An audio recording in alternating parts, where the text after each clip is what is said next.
Quiero compartir con ustedes la palabra de Dios que está... Yo sé que Manuel hace un tiempo compartió sobre Mateo 18, ¿cierto? Yo quiero tomar una parte de esa porque no puedo engancharlo abajo sin hacer una referencia a la primera parte que Manuel compartió los primeros 5 versículos, ¿cierto? Que yo voy a leer hasta el 14, del 1 al 14, porque necesito tomar, porque todo está involucrado en la misma idea. Y no puedo desarmar eso. Así que me acompaña a la lectura de la palabra.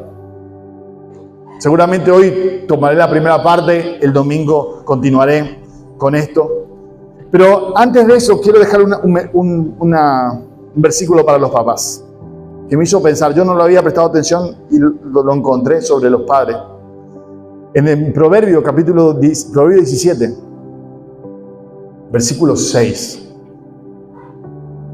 Siempre cuando hablamos del Día de los Padres buscamos versículos que nos ayuden a los padres con los hijos, ¿verdad? Hijo, obedece a tu padre. Y amén. Y es verdad que a veces necesitamos todas esas cosas, ¿no? Pórtese bien, gurizá. Y ese tipo de versículos así, ¿verdad? Pero yo quiero darles otro ahora que me chocó cuando lo vi. Y es una interpelación para los padres. Dice así, habla de los ancianos, pero la segunda parte habla de los padres.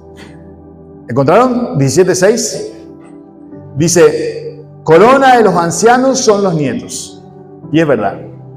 De verdad, corona de los ancianos son los nietos. Pero escuchen.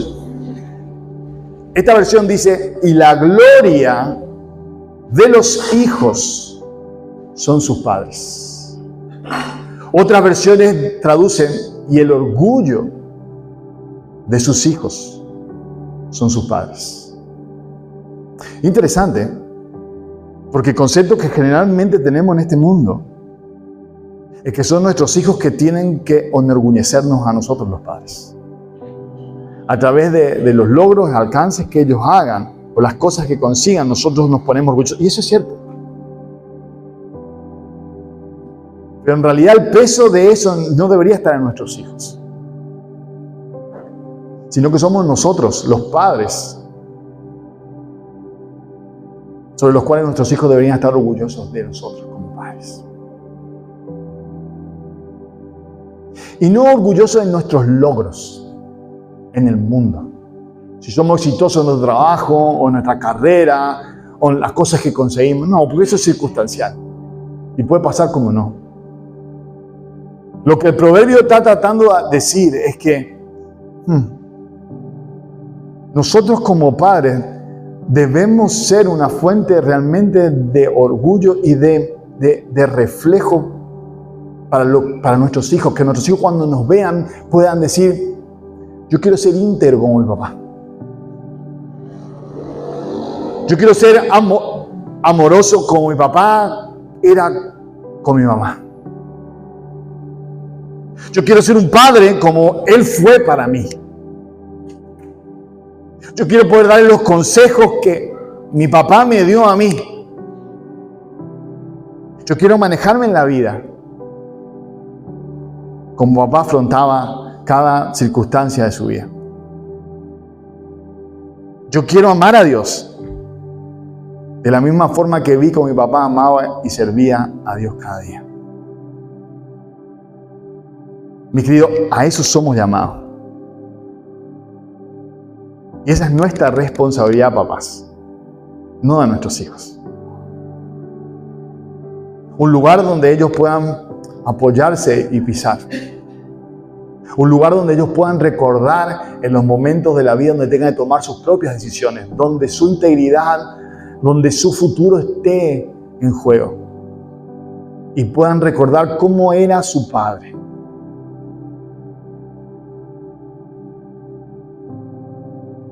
Es cierto, muchos de nosotros por mucho tiempo no tuvimos papás cristianos. Y como que no tuvimos papás cristianos, no tuvimos esa figura. Pero aquí está hablando a aquellos que conocen la palabra. aquellos que conocen a Dios. Y la pregunta poco que debemos hacernos como papá es, aunque posiblemente hoy lo que yo haga aún en las cosas de Dios y esté firme en las cosas, mi hijo hoy no me entienda y aún me critique por ser firme en las cosas de Dios. Pero sé que estoy haciendo las cosas que Dios me manda y estoy siendo el papá que Dios quiere que sea. Para que el día de mañana, cuando él crezca y se dé cuenta de muchas cosas que hoy no ve, él pueda decir, yo quisiera ser un poco como era mi papá. Yo quisiera andar en las huellas que mi papá anduvo. Yo no me avergüenzo de decir que soy hijo de él. Porque él era un hijo de Dios. Hermano, cuando pensamos de esa forma, creo que honestamente todos nos podemos sentir un poquito cortos en eso, ¿verdad? Insuficientes en ese aspecto. Faltos. Y creo que esa realidad, si somos honestos, nos tendría que llevar al Señor, decir, Señor, es verdad. Posiblemente no soy todo lo que mis hijos necesitan. Pero por favor, te pido que me ayudes a ser por lo menos un poco más parecido a ti. Para que así yo pueda ser realmente un papá en el cual mi hijo pueda sentirse orgulloso. Amén. Dicho eso, quédense con anoten de ese pasaje y recuerden que para eso necesitamos al Señor. Él es el único que puede hacernos ser el Padre que nuestros hijos necesitan. Porque Él es el único Padre perfecto y justo. Versículo entonces 18, versículo 1 de Mateo.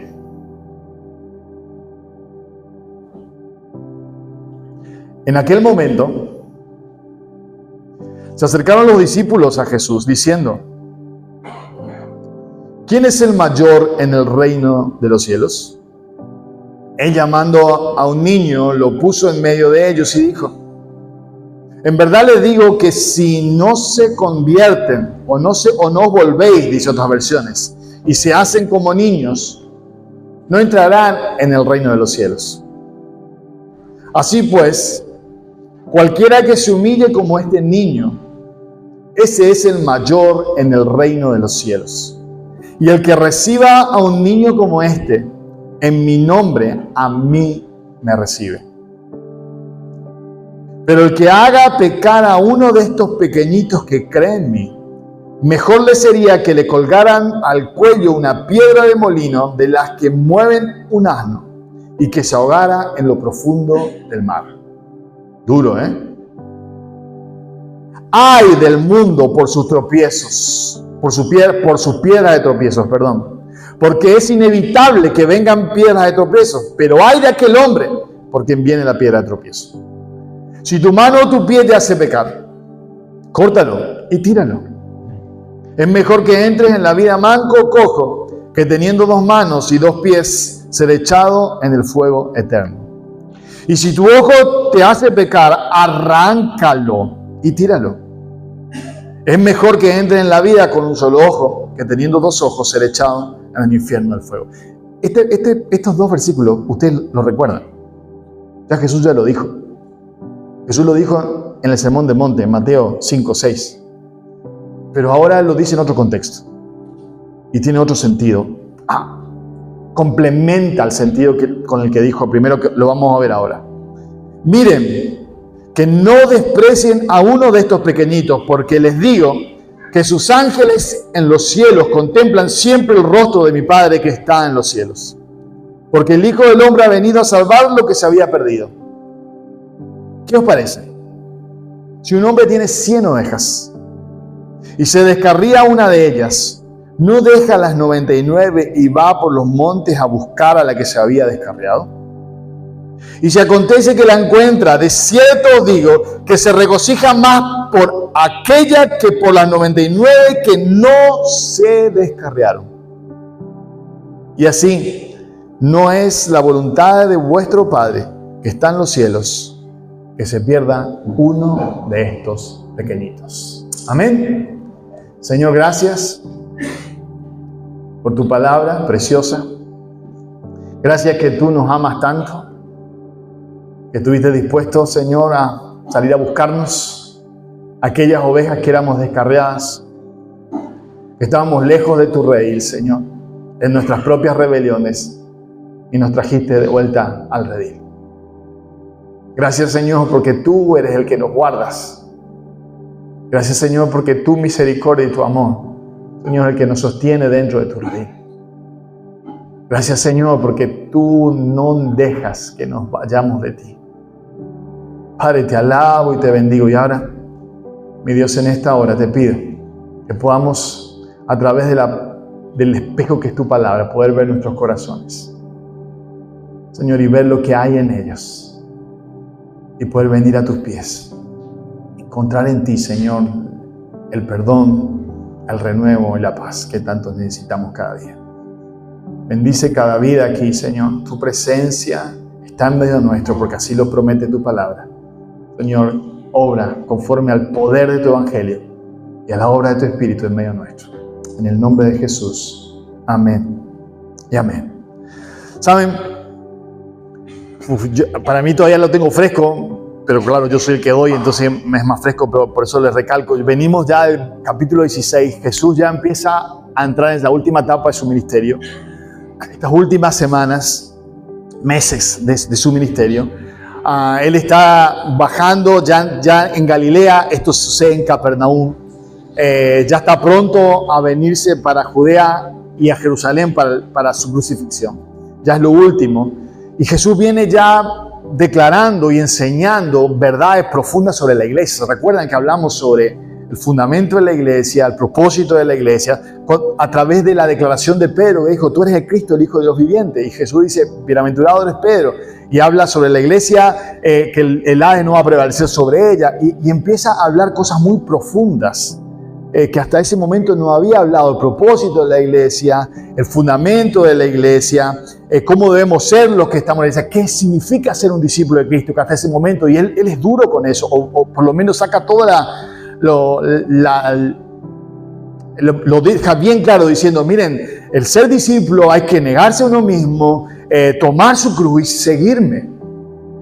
Y en eso es bien claro, cosa que no haya confusiones ni malos entendidos en lo que significa ser un cristiano, lo que significa ser un discípulo. Un discípulo, como lo veíamos antes, no es un lugar donde venimos a Cristo para que Cristo simplemente reciba las bendiciones, porque para eso estaba rodeado de gente que recibía las bendiciones de Jesús.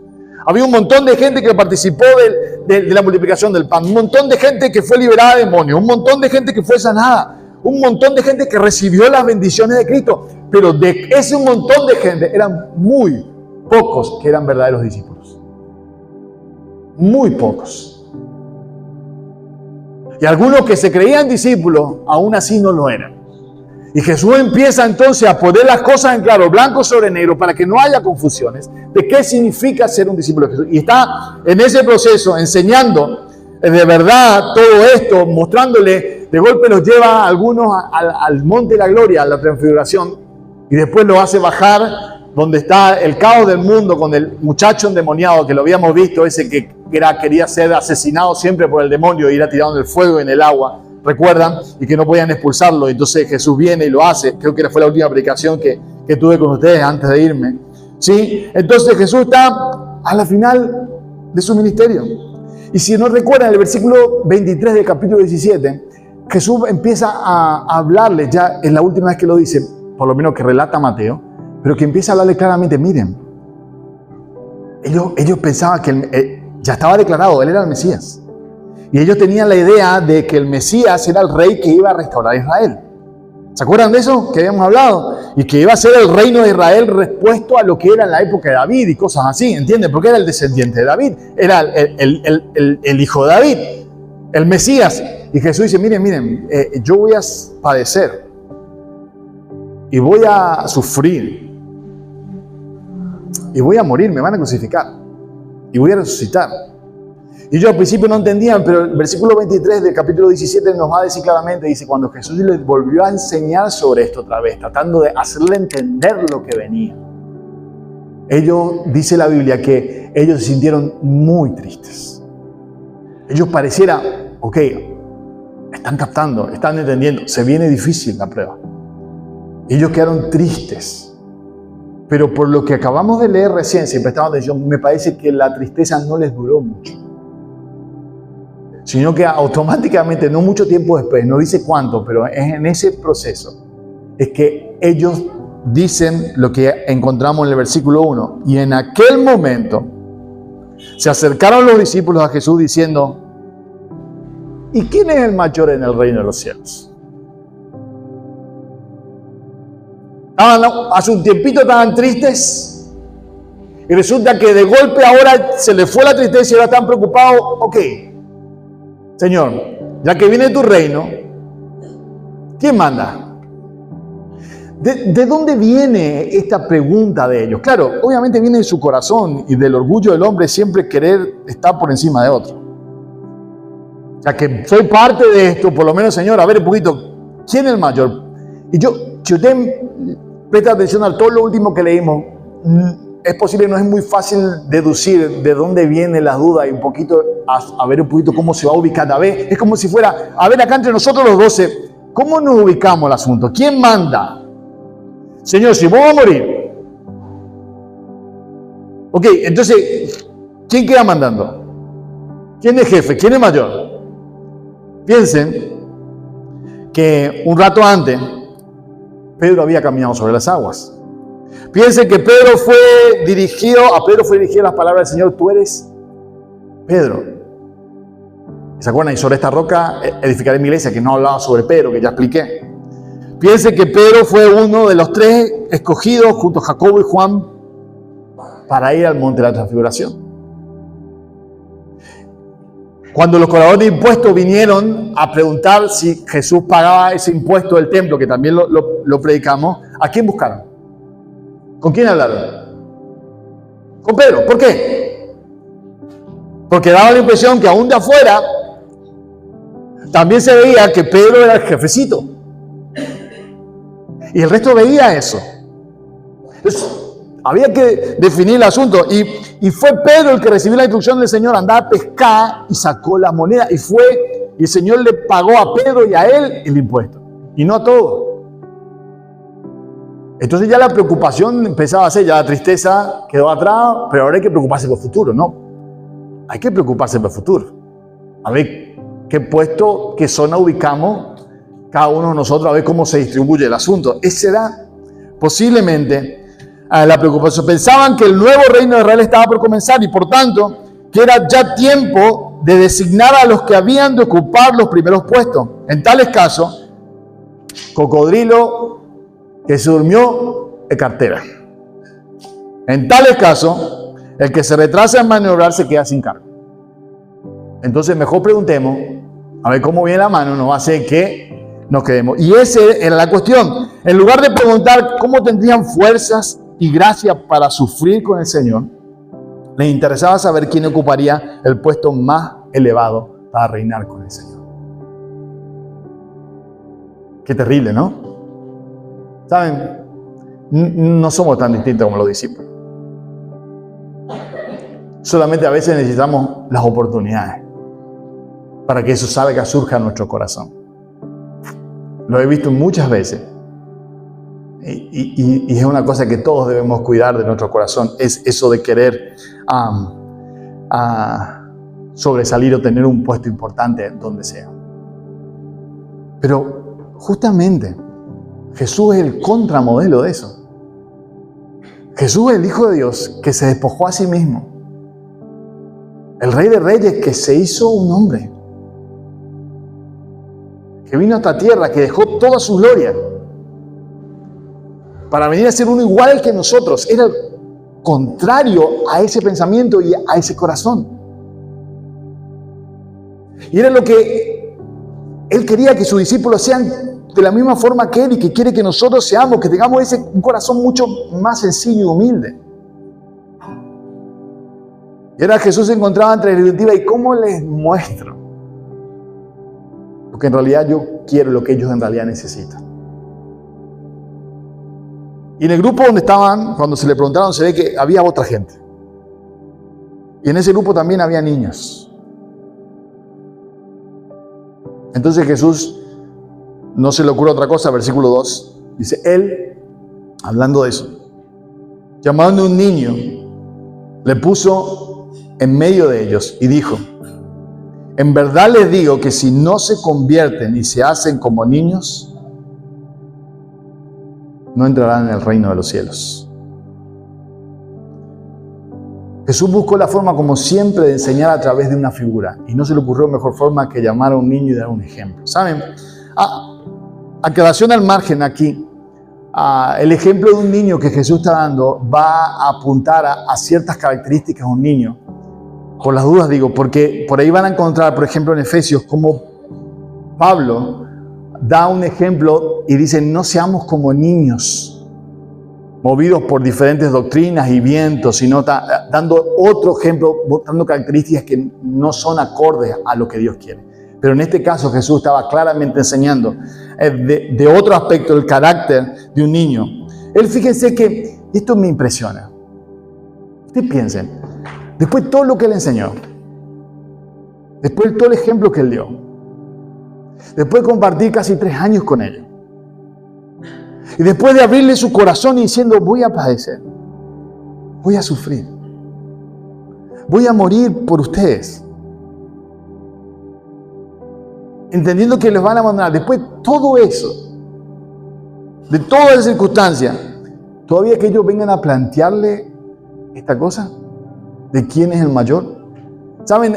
Yo me imagino, por veces yo me he sentido en algún otro aspecto así, cuando uno trata de explicarle a alguien, le trata de explicar después de horas de explicándole, te das cuenta con la primera pregunta que hace, ay, no entendió nada lo que le dije.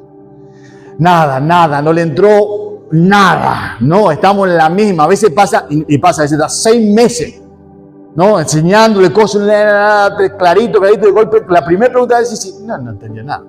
Al cohete. Bueno, yo imagino que Jesús en algún momento se habrá sentido de esta forma, dice, 3 años, no le entró bala a estos muchachos, nada. Y sin embargo, cualquiera de nosotros hubiera dicho, pero usted no tiene arreglo, loco. Cualquiera nos dice, pero a veces se avivan de una vez, ¿de qué te estoy hablando? ¿A qué somos llamados? A veces se dan cuenta. En cambio, no hace eso. ¿Verdad? Él ni siquiera les reprende ni se enoja. Sino con mucho amor Él les trata y le da un ejemplo. Y tiene toda la paciencia. Mi hermano, porque así es nuestro Dios. En serio, si Dios no se cansó con vos y conmigo, no es porque nosotros somos obedientes, ni porque somos buenos y que siempre hacemos caso. Si Dios no se rindió con nosotros es porque Él es lleno de paciencia y de amor. Es porque nos ama y todavía está con nosotros. Es la única razón, es su gracia y nada más que su gracia, la que nos mantiene a su lado y nada más que eso. Ni siquiera reprendió a sus discípulos por la dureza, la insensibilidad que mostraban en relación con el sufrimiento que se aproximaba. El carácter tan pasajero del dolor. Me puede haber dicho, pero escuchen, ¿ustedes no estaban tristes recién, hace un rato? ¿Alguno de ustedes no derramó lágrimas cuando le conté qué es lo que me iba a pasar? No, yo pensé que me entendieron y resulta, sin embargo, no les dijo nada. Ellos cambiaron de golpe sus pensamientos y estaban preocupados. Y Jesús le va a decir algo. Y esa respuesta y esta enseñanza de Jesús me hace acordar mucho a lo que Jesús le enseña a Nicodemo cuando Nicodemo se acerca a él para preguntarle sobre el reino de Dios. Parece que Jesús no contesta la pregunta, pero en realidad en el fondo está contestando profundamente la pregunta. Jesús lo mira y le dice, le trae al niño y dice, miren, si ustedes no se vuelven como estos niños, si ustedes no se vuelven como un niño, se hacen como un niño, en verdad, y escuchen, no entrarán en el reino de los cielos.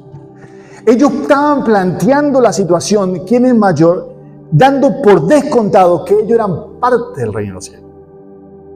¿Se dan cuenta? Ellos estaban discutiendo a ver ya quién manda. Y Jesús de golpe le dice, y ustedes ni están. ni siquiera para ni un puesto. Ustedes no están. Con ese corazón que me están mostrando, ustedes no están. Si ustedes no se vuelven como un niño, no se convierten como un niño y son como un niño, ustedes ni siquiera están dentro del reino de los cielos. Jesús no se preocupa por lo relativo de la jerarquía ni por quién tendrá un lugar más reconocido, sino que había un problema más básico y era ser parte, era entrar al reino de los cielos. ¿Saben? Muchas veces a muchas personas les pasa esto. Están preocupadas por cosas y resulta que ni siquiera no empezaron a dar el primer paso. El mundo cristiano que vivimos nosotros, como es corriente, como es acá Argentina, es así. La mayoría de la gente cree que merece y que va al cielo si muere. Piensen. Porque Dios es bueno. Tienen esa esperanza. Y a veces aún dentro de la iglesia, es nuestro pensamiento. Pero Jesús dice, si no os volvéis como niños, si no os convertís, no entraréis al reino de los cielos. Ahora, ¿a qué se refería Jesús? Y creo que voy a llegar hasta ahí nomás, con volverse un niño. Como le dije, Pablo advierte sobre no ser inmaduros como los niños que van de un lado para otro, que no saben lo que quieren y todo eso, sino lo que Jesús está hablando es que necesitamos convertirnos justamente del orgullo a la humildad, de la presunción espiritual a la modestia. Los adultos prefieren confiar en sus propias fuerzas y sabiduría, una actitud imposible de conciliar con aquellos que deseen entrar al reino de Dios. Aquellos que necesitan confiar en Jesús para todo. El indicio más seguro de una conversión auténtica, ¿saben cuál es? La humildad. Es lo primero y es lo más genuino y que no se puede falsificar. Una verdadera humildad. Aquel que deja de confiar en su propia fuerza, que deja de confiar en su propia sabiduría, en su propio conocimiento, en su propia justicia. Y reconoce que nada bueno hay en él, que para todo necesita el Señor Jesús. Ese es el que empieza a entender realmente lo que Dios está haciendo. Si de verdad hemos recibido el Espíritu Santo, se verá en que nuestra actitud es mansa y parecida a la de un niño. Piensen, ¿cómo es un niño en ese aspecto? Piensen en cuánto un niño confía en su padre. Piensen que un niño no se afana por qué va a pasar mañana. Confía en su padre y en su madre. Confía en quienes le cuidan. Piensen que no confía ni piensa siquiera en su fuerza. Pero sí confía en que su papá está para protegerle, y para cuidarle, y para acompañarle, y que no le va a abandonar. Como los niños tendremos una opinión humilde respecto a nuestra sabiduría y nuestras fuerzas, y dependeremos mucho de nuestro Padre en los cielos. Un niño, cada cosa que necesita, ¿qué hace? ¿Qué no puede hacer? Papá, mamá. Aún cuando se enfrenta a uno más grande, perdón, decir, le digo a mi papá. No va a intentar, porque él entiende que él no puede. Y no tiene problema con eso. Sino que busca la ayuda del Padre. Miren, al contrario de cómo a veces somos nosotros. Tratamos de solucionar todas nuestras cosas de la forma en que se nos ocurre, que podemos, y después nos acordamos, Señor, por favor, ¿será que me puede ayudar? Piensen un detalle simplemente. Y esto nos pasa a todos. ¿Se enferman nuestros hijos? Obviamente, con corrección, vamos, buscamos el médico, nos afligimos hasta la manija, vamos al médico, buscamos todo perfecto. Y después que hicimos todo eso, Vamos a orar. Cuando debería ser primero orar y luego hacerlo, no digo que no hagan lo otro, por favor, busquen el médico, pero digo, primero Señor. Porque refleja un poco en qué confiamos. Como los niños no buscaremos grandes cosas en este mundo, sino que teniendo sustento y abrigo, como dice la palabra, y el amor de un padre, estaremos contentos con eso. Un niño no busca las cosas que el mundo le da. El niño, si tiene su papá y su mamá y una familia y es feliz ahí, no necesita mucho más. De la misma forma, el Hijo de Dios, cuando de verdad tiene a Cristo, sabe que el mundo no le va a dar nada que pueda satisfacer su vida. Está completo en Cristo y en todo lo que él puede recibir de Jesús.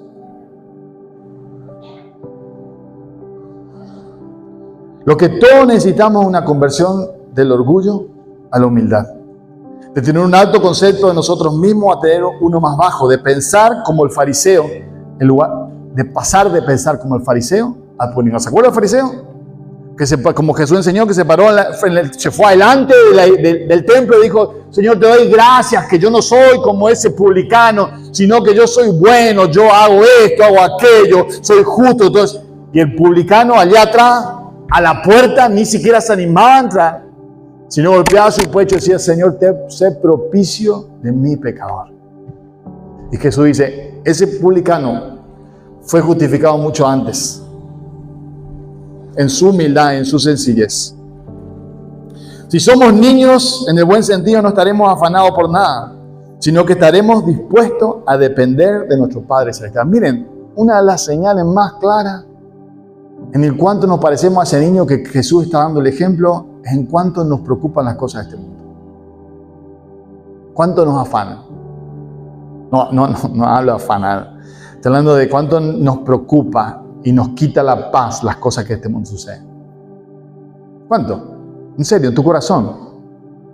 De verdad, ¿cuánto lidias con esas preocupaciones? No estoy diciendo ser un flor irresponsable que no te preocupe nada. Lo que estoy diciendo es cuánto de esas cosas del mundo quita la paz de tu corazón. Hoy un signo del mundo de hoy, de la mayoría de las enfermedades, se da en esto, ¿saben? Es la ansiedad que produce todos los problemas que el mundo tiene. Oh Señor, ayúdanos realmente a poder confiar en ti y a entender que vos tenés cuidado de nosotros y que como un niño solamente debemos recurrir a ti cuando necesitamos y descansar en tu cuidado y tu fuerza, que son más que suficientes. Pero también como niños estaremos dispuestos a aprender más y más de la palabra. Porque, ¿saben? No hay mejor etapa en la vida para aprender, donde el cerebro está más plástico para aprender que en la vida, que en la niñez, sin duda. Y lo fundamental para entrar en el reino de los cielos, de par en par, son las cualidades de la humildad y la fe. Y me gustó esto que encontré, escuchen. La humildad es el fundamento negativo. La zanja que se abre, humildad es humus, ¿no? Viene la palabra humus, que viene de tierra de subsuelo. Es como si fuera, el ejemplo que me gustó mucho es como si fuera que las dos cosas necesitamos como un niño: humildad y fe. La humildad es el pozo que se cava, para que después la fe es el cemento con que rellenás. Cuando uno hace un edificio y tiene que ser alto, por lo que yo vi que hacía Julio siempre, cuando son las cosas grandes, uno tiene que hacer primero un pozo grande. Cuanto más alto el edificio, ¿cómo tiene que ser el pozo? Más profundo. Hay que ir más abajo para después rellenar eso y ahí así edificar y crecer. ¿Saben? La vida cristiana es igual. Piensen, Moisés, un hombre que se crió en la mejor educación de su tiempo, en el imperio más poderoso de su tiempo. Y Dios tenía un propósito con él. Pero antes de que Moisés pueda ser útil, Dios tuvo que llevarlo para abajo, hasta lo más abajo de todo. Salir de ahí, ser ser acusado de asesinos, ser un asesino, salir 40 años a ser un simple pastor de ovejas, y luego que él cavó suficiente en su interior y fue un hombre humilde, un hombre tan humilde, que era capaz, miren cómo cambió Moisés, que pasó de matar a alguien porque no estaba de acuerdo, porque vio una injusticia, pero actuó y mató a alguien. Se transformó en un hombre que luego aún todo el pueblo le criticaba y quería sacarlo de su puesto, y sin embargo él es capaz de decir: Señor, ¿sabes qué? No hagas esto con ellos. Tened misericordia de este pueblo. No vaya a ser que los otros hablen que vos sacaste. Señor, por favor, tened misericordia. Aunque era rechazado, él era capaz de orar por aquellos que le rechazaban. ¿Qué fue?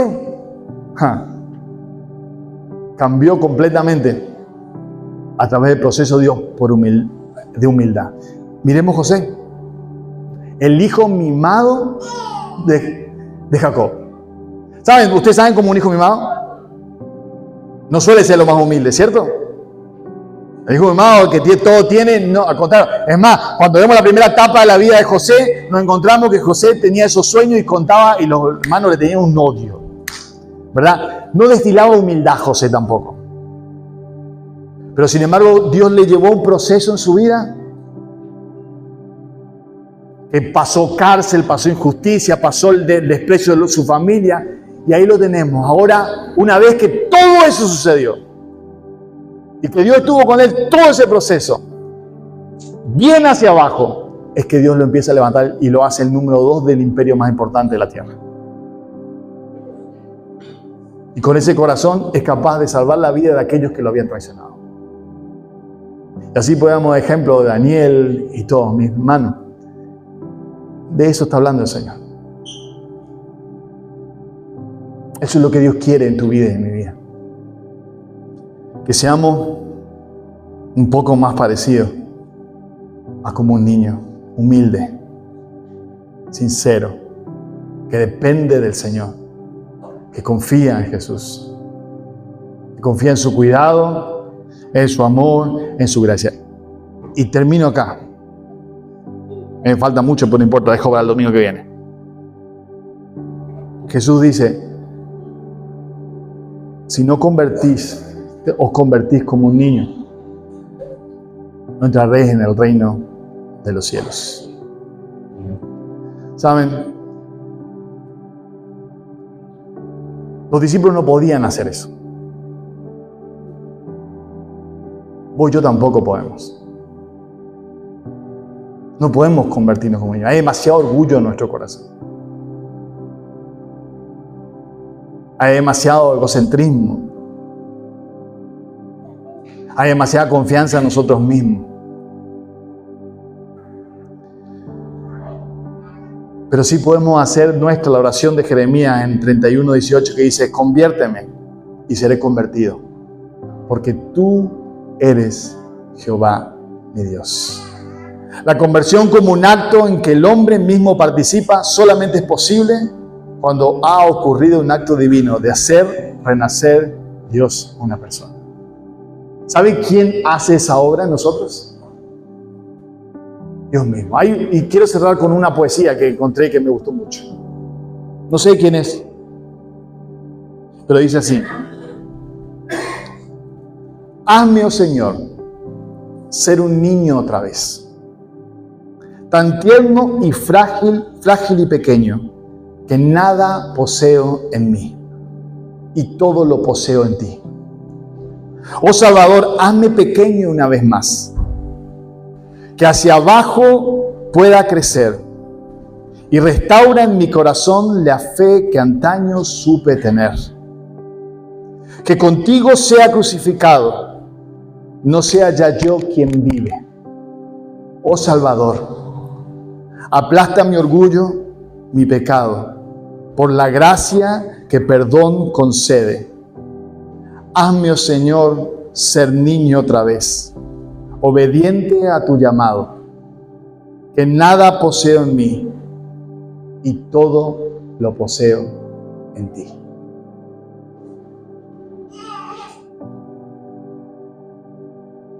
Señor, que de verdad nos hagas hacer un niño,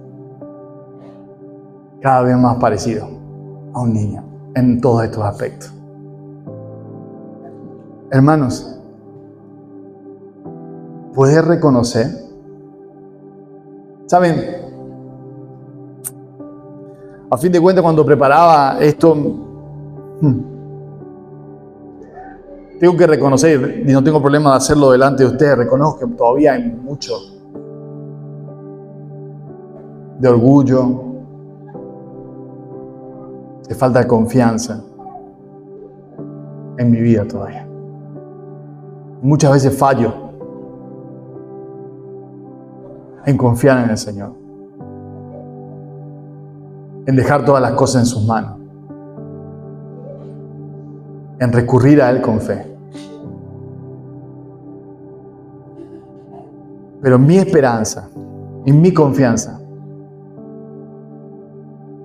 está en que, a pesar de mi falencia